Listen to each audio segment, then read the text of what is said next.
You know, that's how I operate. You know, it's definitely not. People think I've gone all grumpy in my own way, but grumpy. But you know, which part of you is grumpy? But my concern has always been like that. I speak in my life. I don't follow the show. You know, that's it. Don't like it, then Okay, so let me make sure this is working. Yeah. Let me get the screen here. I'm not getting the screen in. Yeah, the coffee's not here this time. Yeah. No, I drink with the coffee actually. Let's see if this switches on. Coffee's here. Hot water. Just boiled. I'll probably get WhatsApp. If I have to leave hot. Yeah, we'll do whatever you can. Oppa! Asher, good morning. Good morning. מה נשמע? אני כמעט להגיד ראשי החיינו. Wow, what's this new screen? What's that? Basically, if we're already doing the computer, we might as well have the screen, but if it works.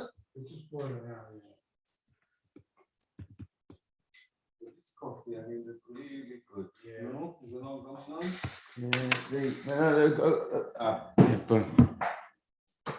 Right, mate. Yes. You're all right. Hashem. See you. Yeah. I think we just have to play easy around. Yes, man. I think if we have more than 4 or 5 people, we'll have to make it different. But right now, if it's just a few people, it's fine. Yeah. I think so. Yeah, I may have to go very quickly because I've got to. Yeah, let's do what you can. Okay, see if they get the video to work. Okay. Very interesting time. Very interesting time. No video available. Yes, you done it? You boiled? We boiled before, it's still boiling. Just put some water in the Yes.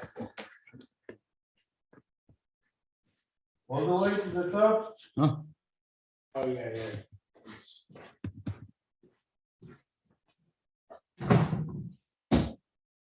You know, it's interesting how the UK are monitoring Israel.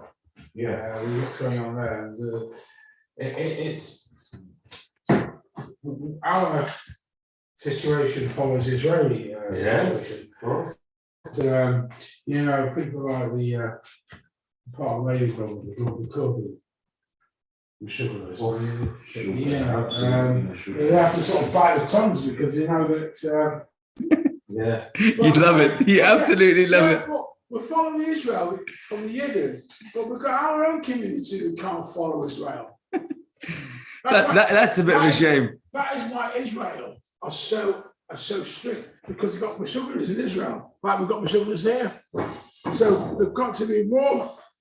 More chomo. Yeah, absolutely. Yeah. Wow, we're doing this mezanot, yeah, huh? Designers, wow, כל הכבוד, נו. ככה צריך להיות. Just in time, just finish the hot now. Beautiful. We did all this Faradim Minyanim got together. Wow. Where do you do it? We did it in Sharem all the time. Beautiful. Beautiful, absolutely, very perfect. It's just perfect time, just finish now. We need to get spoons for the yogurt. 1 second. I usually steam quarterly. When you open these, You see, you can never open them. Just open one. This is what you do. Might not use that one. Let's open one. That's what we do. yeah, let's see if it works. Look, when it comes to food, I've got myself. You got to sort it. I've got self when it comes to food. Good morning, Neville. Oh. Hello. Human beings, you say. Let's see if we can make this work. I only saw the first one, then I looked at it again. Well, I was going to stay on Zoom, but when he saw bagels, that was the. I had to say something. I'll just pop it out for a few minutes. Because they aren't here. If my son and wife aren't here now, they would go mental with me. Can we? So this is the bit. Yes, good idea. Very good idea. Yeah. Keep the door open. Yeah, then they won't be so bad. No, because they're very strict about. I went to Yossi's, Oh, right. and I was going to be concerned because I thought it wasn't too bad because they did 1, 2, 3, 4 rows of trestle tables. That's very good. 2/3 of the thing, yeah. three chairs next to each other, each section, yeah. Right. But in the end, it was only 25% full. So I went in and sat right at the back, where the windows are, right in the corner. Being as far away as you can. And I was by myself for like 10, 15 minutes. And people say, come over here, come over the door on the first row. And I was the last row right in the corner. And but eventually, of course, people come in and they see you and they that's quite a good idea. There's all the windows are open behind you. So a lot that whole row got filled. I came and a few others, and then they all started filling. That whole row got filled. The minutes weren't really full. So this one and that one. Yeah. And then the women's section, the women's section were full. Really? There's four tables in the main hall, about 3 in the back. They had the double doors open, the rain was next to there. So they're lovely. So it's spread over both halls. But the system went into the system bed as well with the ladies. Amazing. The ladies had about 7 ladies. Who spoke? Well, the hostess spoke. So he didn't say once in 10 minutes. Very impressive, yeah. Rabbi Walker spoke. Oh, wow. He's a good fan of his. Rabbi Rickman spoke. Yossi several times. And one of the guy, I think.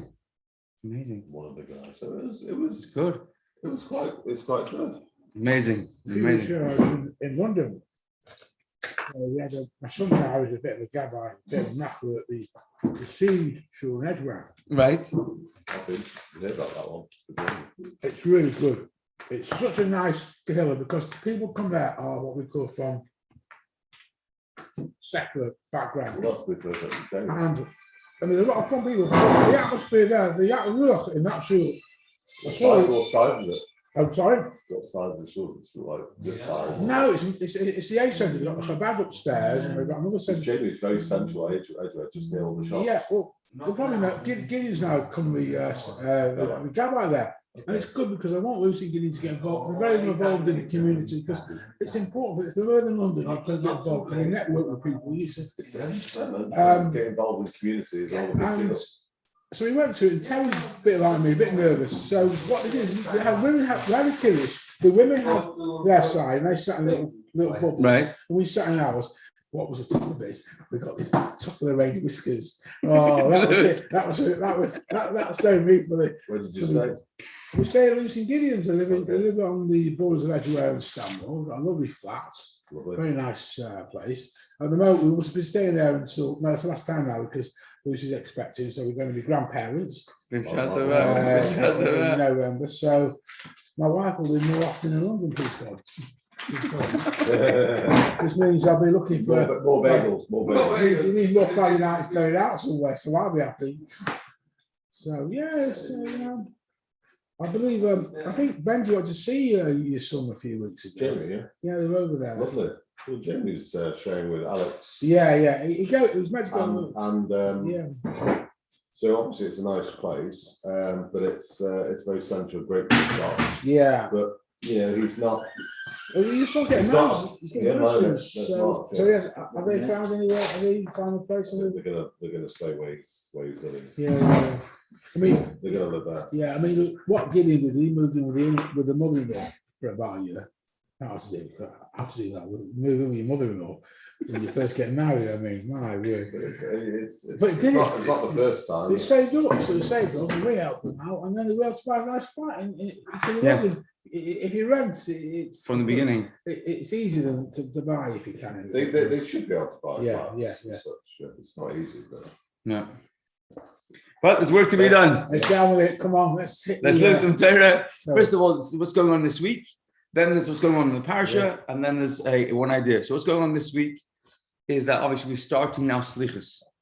Some of us did it last night, some of us in the morning. If I'm not mistaken, I think Rabbi Yosef has a big thing about making sure to do it in the morning rather than early evening. Api Kabbalah, Kabbalistically, it's got a big angle on that. But whenever we're doing Slichus, the concept's the same. We're asking Hashem to show us the way back home. Coffee's here, by the way, if you need that one. Coffee's over. I knew there was something. But, do you want to bring that onto the table? I was thinking more serviettes. Yes. Okay. Well spotted. All right. Yeah. So that's Slichus. I want to show you a quick story about slichas. Oh, God. Yeah. I mustn't wait. A quick story about slichas. Rav Shalom of Belz. The Belz are Rav of old. So he obviously was a great leader. Push. The previous. Yeah. So he was one of the tremendous tzaddikim of previous generations. And the story is told about him one time. He's going from home to slichas, and he tells his driver, "Please, I want to get into the wagon." And his driver is thinking, "That's strange. He only lives down the road, down the little, not even a road, whatever it was, in the Shtetl life." So the wagon driver gets the wagon driver ready, and then the Rav tells him he wants to go down all the way to the outskirts of the village. He wants to go into the forest. He drives him down. The spoons on the other one. Yeah, it was sorted. So he drives down to the forest, and he drives into the forest in the middle of the night. And his wife is thinking, this is strange, he's going the wrong way. Eventually he tells him, okay, stop here, I need to walk a little bit. He walks down the path, and the wagon driver is looking to see where's the Rav going. And there's this farm in the middle of the forest in a clearing, and there's a little house. And the Rav's looking into the window of the house. This is very strange, not something he's supposed to be doing. But he watches, and eventually he sees that the Rav heads back to the wagon.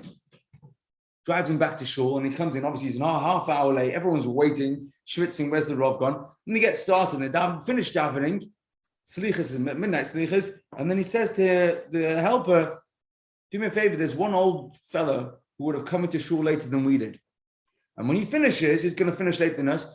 Ask him to come in. I want to speak to him." So he looks around. There's only one guy who's davening, and he's still davening late. And he finishes. The Rav wants to speak to you. And the guy gets all worried, what have I done wrong? What's the Rav want for me? Walks in, and the Rav says to him, "I want you to tell me what you did before Slicha." He says, "What do you mean, Rav? What have I done?" He said, "No, you had in your house, you were pouring yourself a vodka before Slichas." He's like, "Oh no, how did the Rav know this? I was in my house, I live out in the forest." He said, "No, I was outside your house and I was looking and I watched you pour yourself a vodka. Tell me what was going on." So he said, "Rav, I'll tell you the whole story. You know too much about me." So he says to him, a few weeks ago, I'm alone in the house, no kids. Wife's passed away years ago, and I'm a poor guy. I live out in the forest, got a little farm and everything. And my cow gets ill. An old cow, I have nothing. I've got a few animals. My cow gets ill, and I say to Hashem, "Look, Hashem, I need my cow to get better. I can't really survive without it. Please, what's the big deal for you, Hashem, to make my poor cow get better?" And the cow gets more ill and more ill. And I say to Hashem, "Look, if you don't make my cow get better, trust me, I'm not going back to shul. I'm telling you, this is the deal. You either make my cow get better or I'm not going back to shul." His cow dies. He says, "Rav, I haven't been back to shul yet." So a week later, the goat gets ill. He says to Hashem, "I'm telling you, Hashem, I've had enough. I'm not going to shul. If the goat doesn't get better, I'm not putting on tefillin ever again. I'm stopping to put on tefillin. What's this? What's the big deal for you?" And the goat dies. I stopped putting on tefillin. He says, "Last week, my chickens started to die. It's an old farm. There's nothing going on there." I said to Hashem, "If you don't make my chickens get better, I'm stopping to keep Shabbos." I said, "I'm not going to shul, I'm not keeping Shabbos." And I didn't. And then this Shabbos came along, and all of a sudden it dawned on me that it's slichas. And all the Yiddish people are going to shul to do slichas. And now here I've said I'm never going to shul again. I'm thinking, what should I do? Should I give in? Or should I hold up my deal? And then I remembered that I had once, years ago, a faribble with one of my close friends. And for over a month, we didn't even say hello. One day, he knocks on the door with a bottle of vodka, and he says to me, "Let's make up. Let's the past be the past." And he sat down, and we poured each other the l'chaim, said l'chaim, and another l'chaim. After 3 l'chaim, we got up to dance together, and it was all good. He said, "It's time I'm going to do the same thing with Hashem." Poured 2 glasses, one for me and one for Hashem. And poured myself a l'chaim. I said, "L'chaim, Hashem, look, I know I didn't keep all the mitzvahs you told me to do, but I also know that you didn't do all the things I asked for. Let's call it a deal. I'll forget, you forget, let's make a new start." I drank my l'chaim, and then obviously Hashem's not going to drink l'chaim, so I went around the table and drank his l'chaim also. And then a second and a third time, and then I danced for Hashem, and then I came to shul. Rav, this is the story. The Rambam says to him, I saw in Shamayim, there's a serious problem with how people are davening in this shul. They're saying the words, they're not half sincere. In your merit, the sincerity, the simplicity with which you spoke to Hashem, that was a clincher. You saved, you brought mazal and bracha to the whole congregation. That's the story of Selichas. Why? Because obviously we're not suggesting that anybody should make a deal with Hashem to stop playing tefillin. But we are saying sincerity. think that discussion happens a lot in shul. If you don't do this, I'm not coming to shul. It's an interesting time because for you guys, but I've had a lot of time to reflect in the last Yes. 18 months. And, you know, we have a situation where you get up in the morning, you put the food on, you go to shul on Shabbos, or you go to shul in the morning if you can make it, which I used to do morning and evening. It was like a regular thing. I'm not from, but I used to go Shabbos in the morning to Davin, and in the evening it was like we came along. In fact, when we started to come back out of the COVID, the wife said, "Well, why don't you go to shul?" Oh, I can't be bothered. And I told her, Rob, I said, I've lost total interest. I said, I'm going through the motions of davening at home and the things, but It's not the same. to be honest with you, I'm just about clinging on to you just kind by a thread. I can say, I can't be bothered. What did he say? Rob said nothing to me about it. I said that I'm not the first one. There'll be a load of others. I know a lot of my friends haven't said anything, who are not very sure, who are probably thinking the same thing as myself. Yeah. And I'd rather be open. I'm not going to pretend, say, yeah, I'm doing X, Y. I'd rather be Jeff at it and say, look, I'm not right, it's not right. But I can touch base with what he's saying, what he said on this one. Because a lot of you at the moment, all around the world, who may be even very non-from, who are doing the regular mitzvahs, who went this 18 months. It's been a difficult time. It's been a real ride. And for a lot of us, we can't even see the end yet. No, we can't.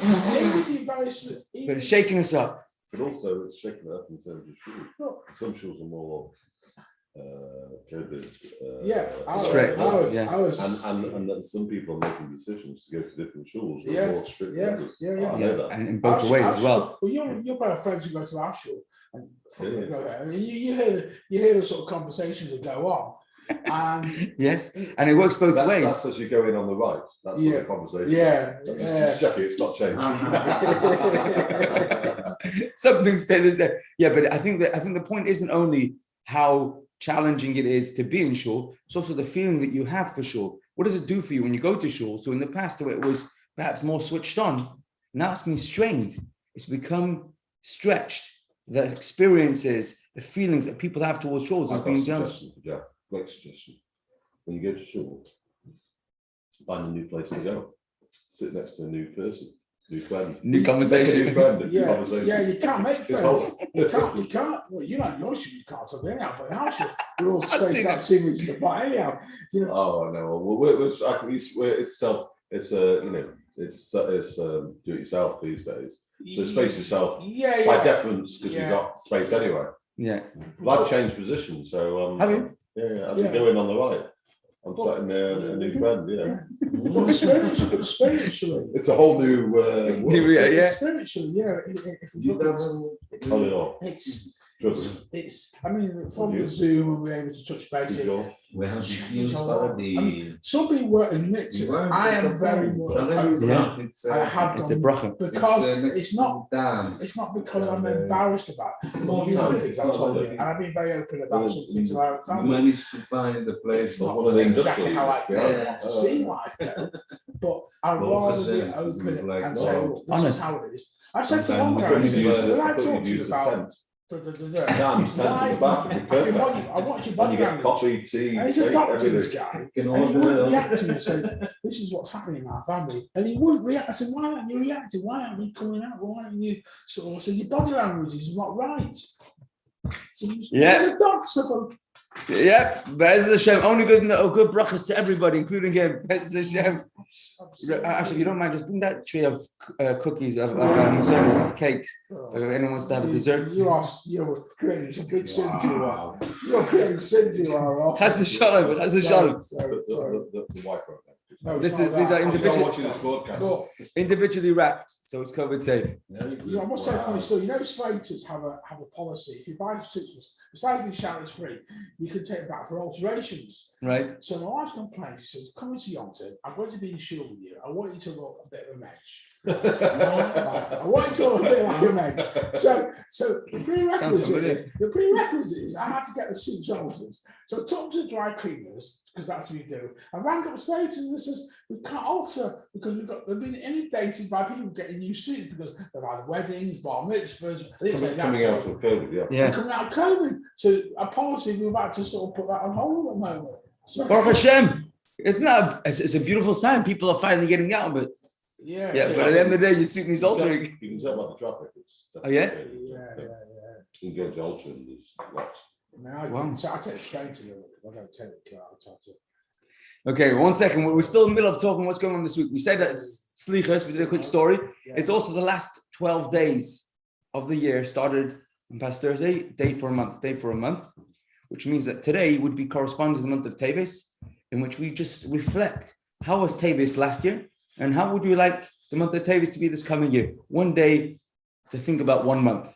But also, it's coming Shabbos. It's the last Shabbos of the year. It's also the last Shabbos before the new month. Although we don't celebrate Rosh Hashanah as a Rosh Chodesh, we don't even mention Rosh Chodesh on Rosh Hashanah, but it is a new month. And therefore, it's Shabbos Mevarachim. What's strange is that we don't actually stand up and do Berachas HaChodesh. Why do we not bless the new month? So we're told that Hashem benches the new month this month. And it's with the king in the field. And because Hashem benches this month, it's with that energy that we have the curve to go through all the 11 other months. So it is Shabbos Mevarachim, but it's Shabbos Mevarachim bonus this coming Shabbos. And also, we have to think now is the time to prepare for Rosh Hashanah, specifically, obviously, shul if you can, but specifically shofar. Hearing shofar, and for anybody else we know that might not be able to make it to shul, might not be comfortable to shul, or might go to shul without hearing the shofar, it's possible. They show up for whatever long it is, or they're going out with the kids and they miss the hearing of the shofar. It's important. I think a lot of shuls are doing outdoor shofar blowings after service, or there are street shofars that are doing shofar service here. Just as one thing to bear in mind, if you think about sukkahs, the mitzvah of sukkahs is sitting in a sukkah, shake your lulav. The mitzvah of Rosh Hashanah is not to dip the apple in honey. It's a great minhag, but it's not a mitzvah. The mitzvah of Rosh Hashanah is to hear the sound of the shofar. Why do you have the shofar blown when we come into the month? Because every morning we hear the shofar. Warm-ups. Amazingly, that shofar sounding every morning stops the day before Rosh Hashanah. Why? Yeah. To highlight, this is only a minhag. And then there's the mitzvah in the Torah. It says in the Torah, you have to blow shofar on Rosh Hashanah. Of course, we warm up, it gets into the frame of mind, it reminds us what's coming. I mean, over a period of years, 100 years, these minhags become almost treated as laws, and it gets very confusing. That's the point. That's why we take a break. We make sure to differentiate. Yes, well said. There's one more other thing I wanted to say, which is it's not for this week, it's for next week, Monday. But before Rosh Hashanah, because this coming year, 5782, is going to be a Shemitah year. So you know, it's a big deal. But throughout the world, there's one thing which we have to take out, which is prusbul. Prusbul is there's a law that if you've lent someone money, come Shemitah, you should not take the money back. Unless it's not a personal loan, unless it's a loan that is on property and it's handed over to the Beis Din. It's a statement you make. It's a very short 1.5 liner, but it's a mitzvah. It can make a massive difference. Now, truth be told, so you should get a loan now, and then you have to pay that. 1 second. Hang on. So say again, if it's commercial loan, it's not commercial. It's a loan that is basically it's a loan that you don't make it a personal loan between me and someone else. It goes through the Beis Din. It goes through the Beis Din. So you may know that you're handing over the loan to the Beis Din, and that way you're allowed to claim the loan going forward. The truth is, today, nowadays, when we don't have the full yovel and the proper shemitah, especially outside of the shul, perhaps it's not biblical level, but it's a small statement that you make, and usually it's said on the Rosh Hashanah morning after davening. But they say prusbul, it's not a big deal. It's very easy. But all you're saying is that all the loans that people owe me, whether it's monetary or anything else that someone's borrowed of you, they can repay it, and you are permitted to reclaim that loan going forward 1 year, 2 years, 3 years, even though shemitahs come in between. So the general idea of prusbul, it's a small 1.5 liner, but it's a great idea to think about and to take into account, especially this year because it's before Shemitah. It's a bit like Chometz, you can sell it to somebody else. You could, well, it's not the same, but the same similar sort of idea. Yeah. You're handing it over. Yes. Okay, so that's next week. That's things up to bear in mind. Of course, all the regular things end of the year. It's important to buy yourself and get if you have your wife, your family, get them something nice for Yom Tov. So it's in a special mitzvah. Even if some people aren't so careful for this for Rosh Hashanah, the Kam Sukkos, one of the things that we have to do is make sure we have reasons to rejoice when it's Yom Tov, and that's a mitzvah. Samachta b'chagecha, you shall rejoice on your holiday. So you buy yourself something nice. The halacha says that for men, generally it's food and wine. Whiskey. And for women, it's clothing or jewelry. And for children, it's sweets. What about a book? We could get them a book. Yeah. Women like books. So that's the thing. That's what it says in the Shulchan Aruch. But in practical terms, you want to get something that works for each individual. So if somebody enjoys a book and that's going to make the Yom Tov happy, then it's a mitzvah to buy that book. We've got room for books. We ain't got any more room for. Okay, that's something going on this week. What's going on this week's Parshah? Parshah Nitzavim. It's the Parshah that's always read before Rosh Hashanah. Amazing. Although the calendar and the Parshah cycle don't always coincide, but this week's Parshah Nitzavim is always set up in such a way that before Rosh Hashanah we read Nitzavim. What's in the Parshah? So it starts off with you are standing steadfast. Moshe Rabbeinu is telling the people, although last week we read a whole string of rebuke, of terrible curses that could befall the people if we don't behave. And Moshe Rabbeinu says the following Parshah, however, although I've told you all these terrible things, look at yourselves. We haven't behaved over the past 40 years top notch, and we're still here.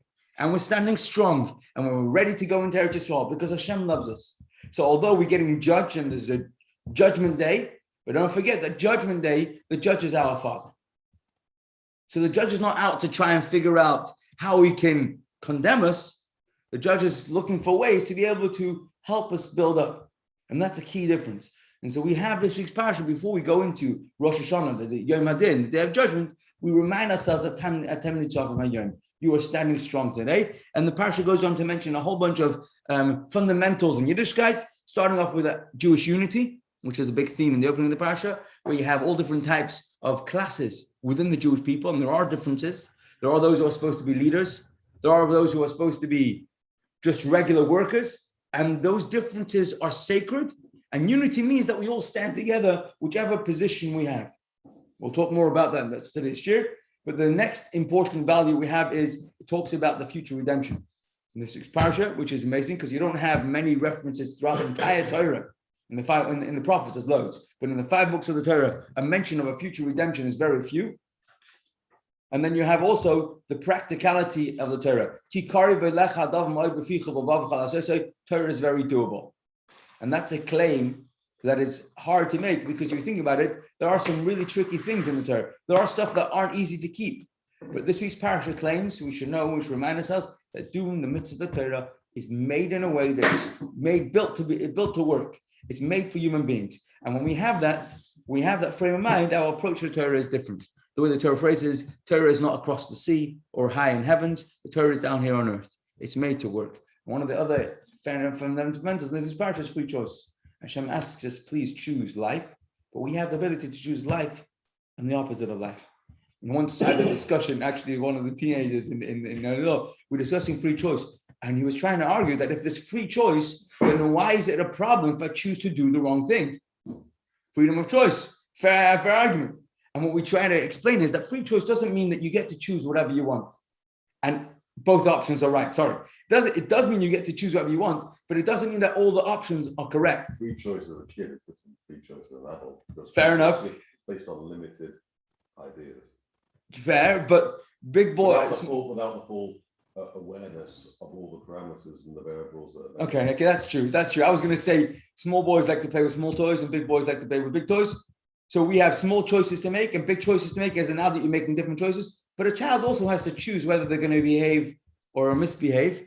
And the idea is when we say we have free choice, we don't mean that whatever you do is okay. It means whatever you do, I am responsible for. Yeah. What's interesting is that when a child is growing up, they're going through a learning curve. Yes.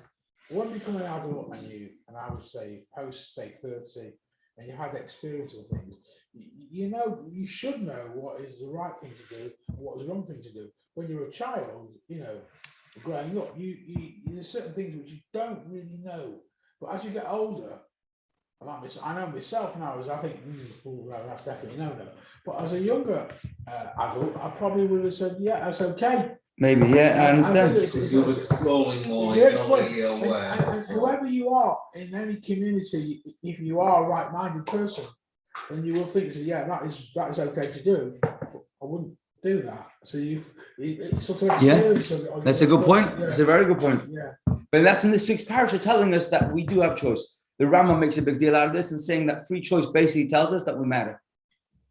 That's really what it's saying. When we say to someone you have free choice, it means that your choices are relevant. You as a person make a difference. If our choices weren't free, if it was all predetermined, that would effectively be saying we're a bunch of robots. We're just pawns in a game. But Hashem telling us that our choice, that we have free choice, what he's saying is he's not telling us do whatever you want. He's telling us that whatever you do is significant.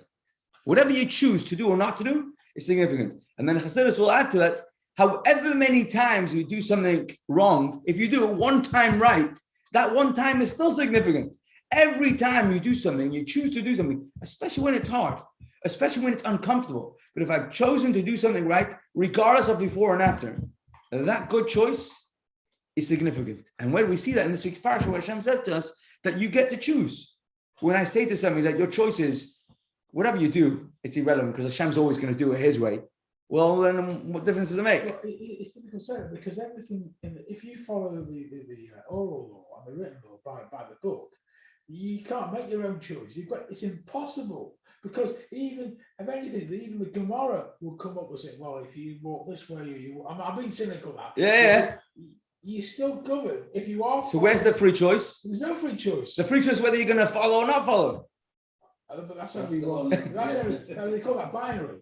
It's one or not. Okay, but so that's your choices. You're choosing whether to follow or not follow. Yeah, that's Yes, and that really, when we say that Hashem tells us free choice, really, the words in the Torah aren't free choice. The choice the Torah says is you can choose between life and death.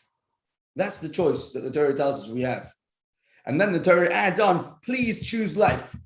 And of course, everyone says, what's the big deal? Hashem said, tell us which choice to make. If those are the two options, life or death, does the Torah have to tell us choose life? And then says, yeah, because it's complicated. It's not straightforward that when you do a mitzvah, it's life. And when you do something that's more comfortable than a mitzvah, and it's not a mitzvah, then it's the opposite of life. It doesn't look that way.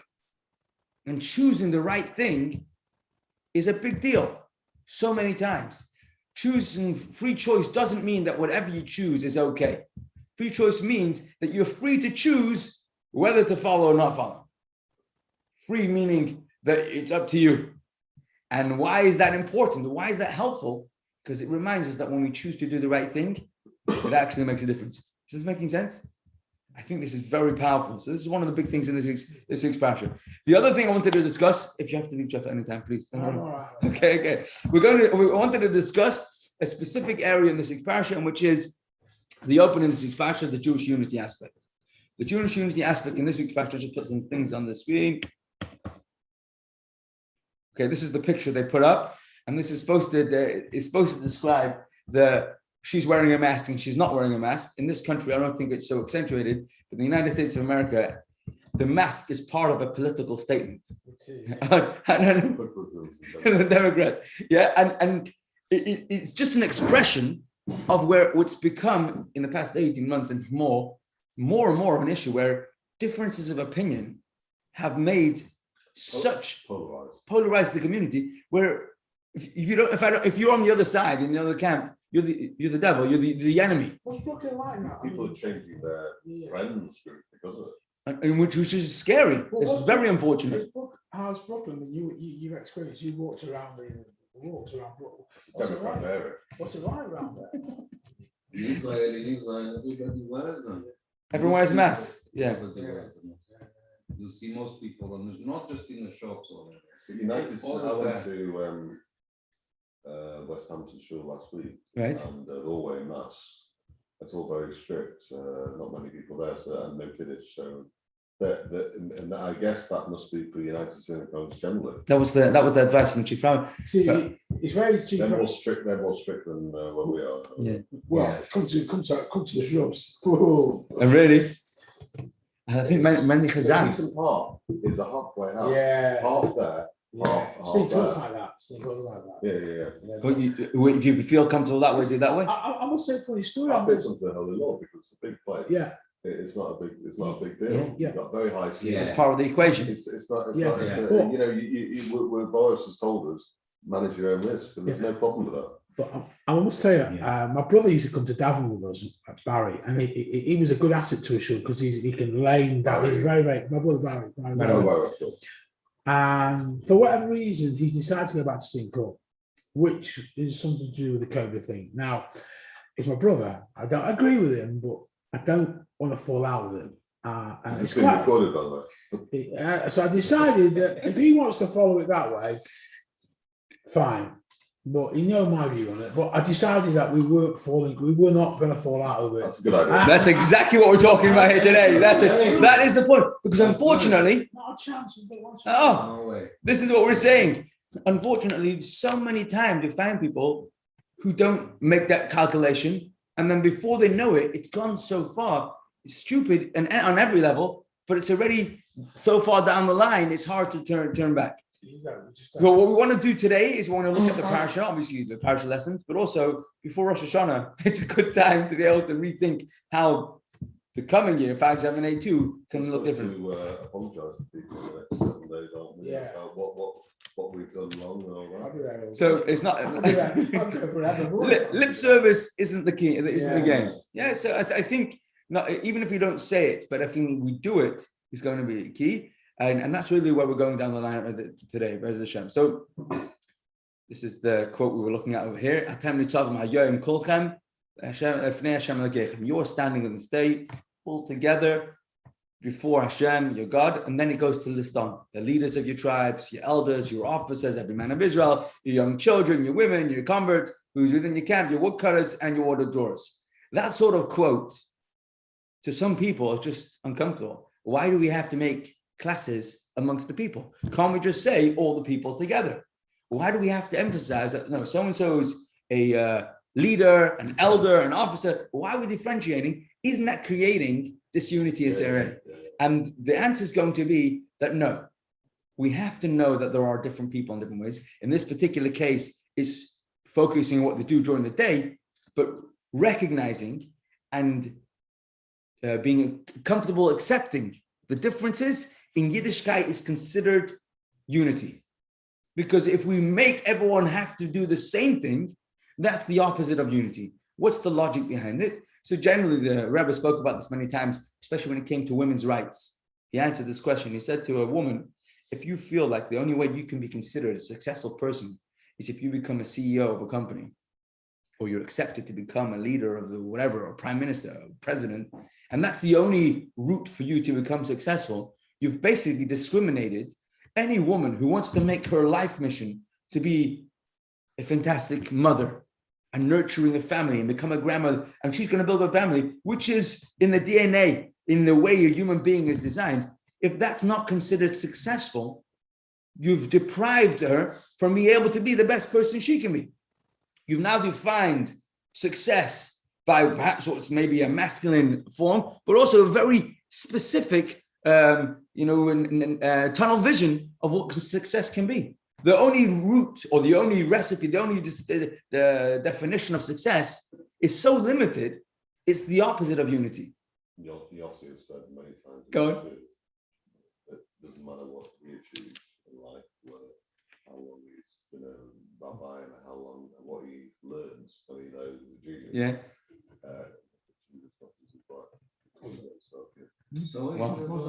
Rabbi Chazan. He said he'll never achieve as much as his wife because she's raised 12 kids. And you know what? That says even my mother. Sure. A mother of 12 is a different story. Yeah, but even one child. Yeah. So 1 second, what we're saying is that defining and delineating, spelling out the differences, and then saying the opening verse right there, you were standing on this day all together before Hashem, that's real unity. So if you have just one singular way of life that's binary or even less, you're either in or you're out, that's not unity. Unity is when people are different, and differences are sacred in Yiddishkeit. But here's the problem. Once you have differences, that's when you start figuring out, how can we all be the same? Let's take, for example, the person who's a leader in this list, the leader or the officer, and they look down at the water carrier or the wood chopper, I'm thinking to themselves, okay, very nice, you're doing what you do, but I do what I do. Everyone's equal, but some are more equal than others. How does it work? How does the Torah expect us to be able to find unity? Especially when we're looking around and seeing what's going on in the world. Is there any ingredient that we can add into the equation that will give us the key to be able to bring unity amongst people who are so different, opinionated so differently? And we'll use the word polar opposite opinions. Go make shalom, go make peace. I've got to do a COVID test now. Shalom Before b'vitcha, we shalom go into b'chol 6 asher hours, b'cha. my wife will do a COVID test. Good. Oh, so you see your family. Yeah. There you go. Clever. I'll take you to Do it with a smile. It's a 2 minutes. It's a 2 minutes. I've done it before. Yeah. Atzlacha. We'll see you. Positive no. is you go to Sudan. Yeah, I like Lovely it. today. I go Is for that a your day? walk. Sorry about that. Not all. Not all. But we'll see you, Rez Hashem, again. I'm not sure. We're not going to have a share next week, but we'll probably do a Sean or something. Come back. I'll let you know. Yeah. Why, what's next Sunday? Send a message and we will come. Yes, we'll support it. No problem. Yeah. Rez Hashem.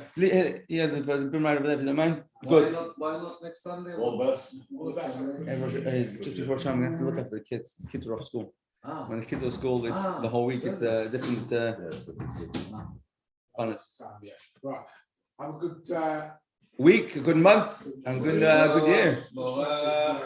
excellent. if we don't see you, Khatimat Tova. Yes. If you do, I mean, I've listened. I've read some. If you're doing the Chevrolet, We'll do one here, and we're going to do a few around on the street corners. Rez Hashem. Right. Zagazon, take care of that. So this is the idea. The idea is that the key to understanding the answer according to this idea is you want to stand together before Hashem. What does before Hashem mean? So the word in Hebrew for before is lefnei Hashem. But in Hebrew, lefnei can also come from the word upon him. What's upon him? The face of Hashem. So if you look at the world from the face of Hashem, from the viewpoint of Hashem, from the way Hashem sees the world, that's how you can bring unity. Some people are very, very strong. They feel not only different than somebody else, we feel that what you think is important, I think is the opposite. It's so unimportant. And what I think is important, you feel is wrong. Just think of the vaccination, for example. Those who are anti-vaxxers don't think that you don't have to take the vaccination. They think that the vaccination is terrible. And anybody who advocates the vaccination is like the worst person in the world. They're killing people. And the other person says, no, if you don't have the vaccination. And then you end up having, that can easily spiral into a personal difference. And then it becomes worse and worse. So when we don't agree, and we agree the opposite.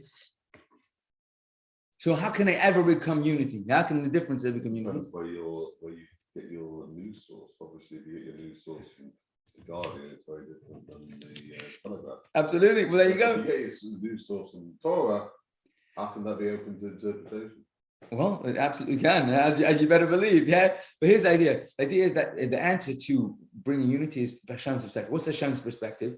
So there are a number of different levels how we explain Hashem's perspective. The first step is to realize if you think of a ladder, or you think of a totem pole, you think of things that are building up. He's looking at the flies. I'm also. Yeah, so we get rid of this fly. I'm not sure. Okay. Yeah, no problem. The flight stays over there. So the first step is to realize that we're all on the same journey. And when we can realize that even if people have differences, look at the journey. But it's more than that. In Chassidus, we argue, we explain. Thank you very much, Hashem. In Chassidus, we explain that if you thought of all the people in Hashem's perspective, when Hashem created the world, He created and He designed the vision we're on. So if you think about somebody who's writing a play, the playwright writes the entire play, and he has different characters that he writes up. And they're going to play very different parts. But every single one of those players who he writes in the script are there in order to create the entire show. And none of them are outside of the pale of the show, even if they're doing the exact opposite, even if they're enemies, even if they're different. So if we could get into the mind space of the playwright, if we can get in as the players of the play, we understand that we're here to make the show. Hashem's viewpoint is similar to that. Hashem created people that have differences. So much so that when He created leaders like Moshe Rabbeinu, He says it's almost impossible for a leader to lead everybody. Why? Because people are so opposite in their opinions.